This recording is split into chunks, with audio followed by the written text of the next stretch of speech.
So the other day, I was trying to sort through an array of receipts and I was looking for a particular receipt. The problem was that I had a bunch of receipts to go through to be able to find the receipt that I was looking for. And most of these receipts are related to housing construction. So as you could imagine, these receipts were all over the place. So that's when I had the big idea that I could probably build a pretty basic web app for uploading receipts and be able to chat with these receipts using GPT. It sounds simple enough and it ended up being just that. Because for building out this idea, I used V0 to generate the UI using AI and BuildShip to build out the backend. And I was able to get a working demo running pretty fast thanks to these two tools. And I'll talk about more how I use these two tools in building out this web app. But first, I just want to walk through a quick demo. So here's the app running locally. And the core feature of this app is that you'll be able to upload all your receipts, and then you'll be able to chat with those receipts in natural language using GPT. So let's give that a try. I want to search for a particular receipt here, and I don't want to have to go through each of my receipts to be able to find what I'm looking for. Instead, I'll just want to search for it using natural language. So I'll enter my message here, and I'll say, is there any mention of hardwood anywhere? So I'm looking for a previous receipt where we purchased some hardwood from a store. In sending the message, this is posting our message to our BuildShip backend and where we're using GPT Vision to be able to perform Q&A on all the receipts we've uploaded.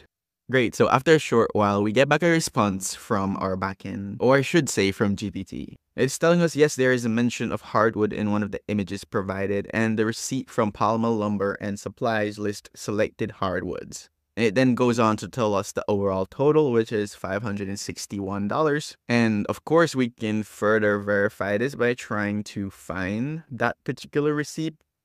I believe it's this one, so if we just click it and open it in a new tab, then we can see that this is in fact the sale receipts for purchasing hardwoods. We also have some basic CRUD functionality such as listing out all the receipts the first time the page is loaded. You can also delete receipts if you want. And you can of course upload receipts. So you can upload a single receipt or multiple receipts. So I'll just upload this one for this demo. And it's telling us that it's uploading here, so we just need to wait a few seconds.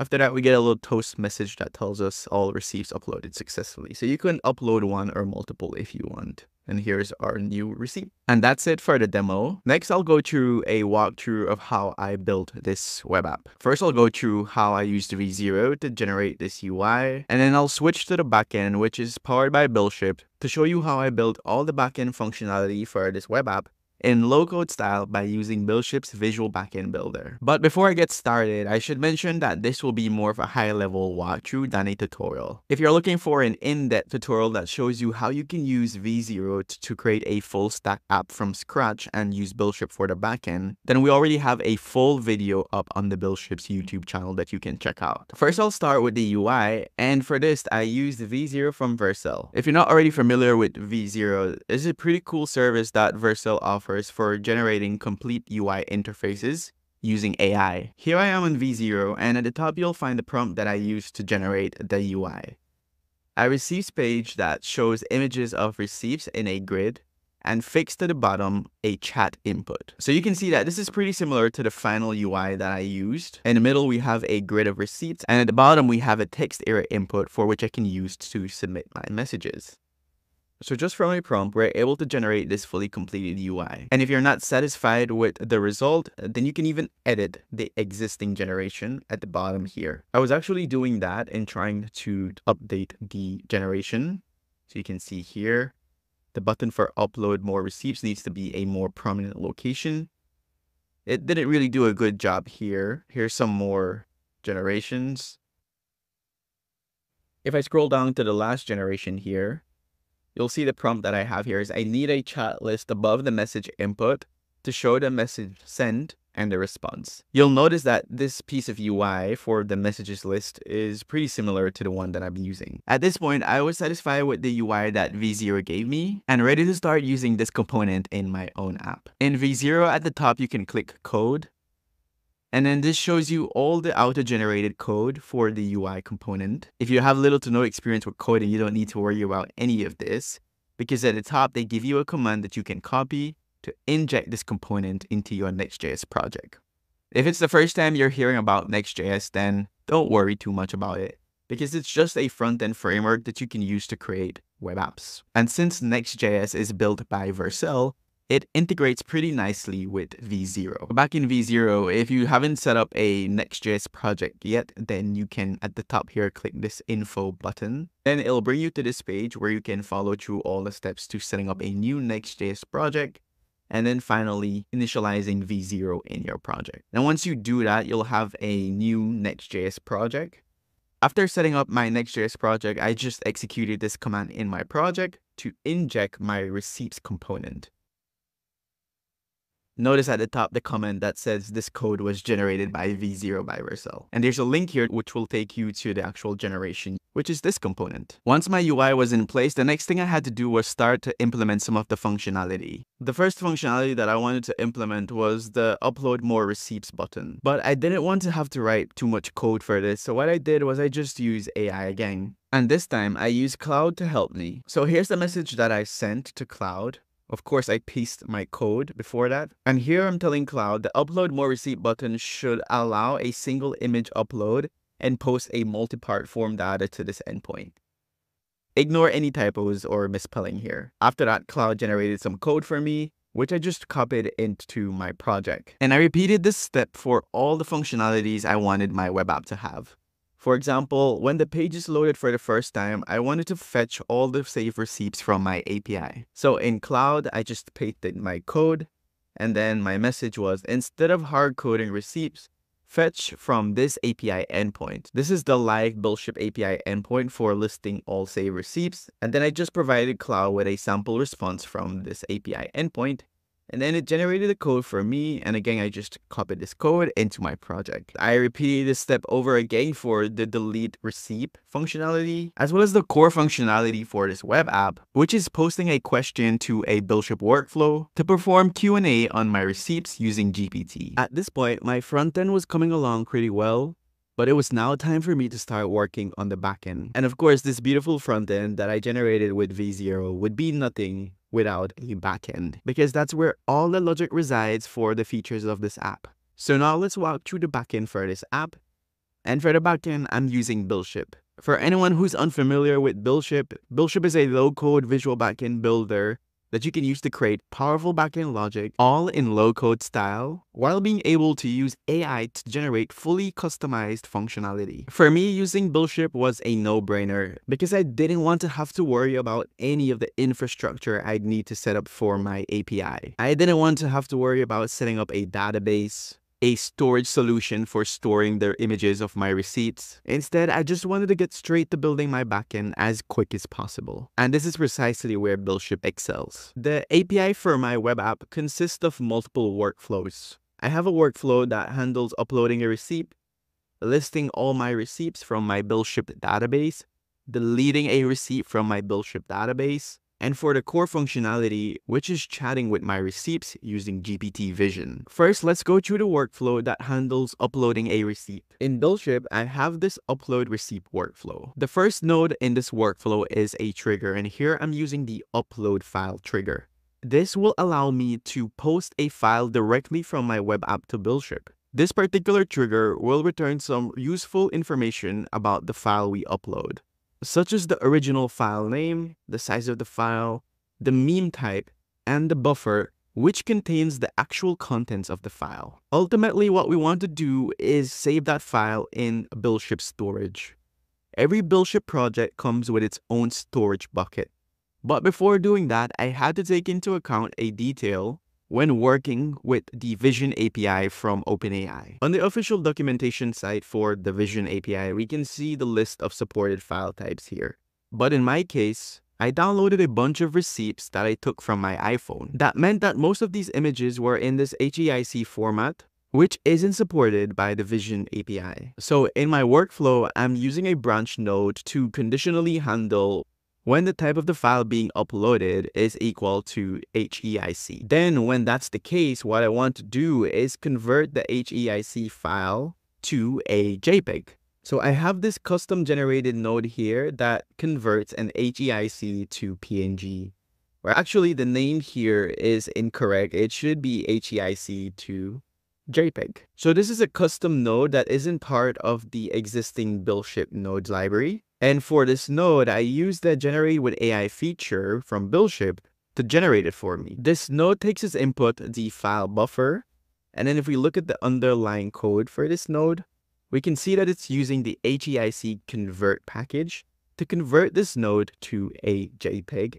And then it returns the converted buffer. Once our file is converted to JPEG, we then want to upload it to our BuildShip storage. So for that, we're using the upload file node. This node takes in 3 inputs. The first one is for the file buffer. We're just getting this from the output of the convert HEC to JPEG node. And then for the file name, we're using the original file name. But then since we're converting from HEIC to JPEG, we want to make sure that we apply the correct extension, which is that JPG. So that's what we're doing here. And then after that, we just need to specify the destination in the storage bucket where we want to store the uploaded file. In this case, we're using a folder uploaded receipts. After we store the file, we want to keep track of it in our BuildShip table. For that, I'm using the create document node. So this node will either create or update an existing document in our BuildShip table. The name of the table or collection name here is set to receipts. We can omit the document ID because that will be auto-generated. And then for the data we're saving, it includes the name, which again is the original file name with the .jpg extension. And then we're setting the mem type to image/JPEG. And then we also want to store the publicly accessible URL of the file we uploaded. The download URL here is being retrieved from the upload file node. So this will save our receipt in our BuildShip table. Since I already have a bunch of receipts saved, I can actually demonstrate this. So in BuildShip, we can bring up the database for our project. And then I'm storing all of these receipts in this receipts table. And then here you can see all of our saved receipts, where we're storing the mem type, name, and URL. And then the last step in this workflow is to return the response from our create document node. So here we're just returning the ID of the newly created document, as well as the download URL, which we also get from our upload file node. So that's the case when the image we upload is in the unsupported HEIC format.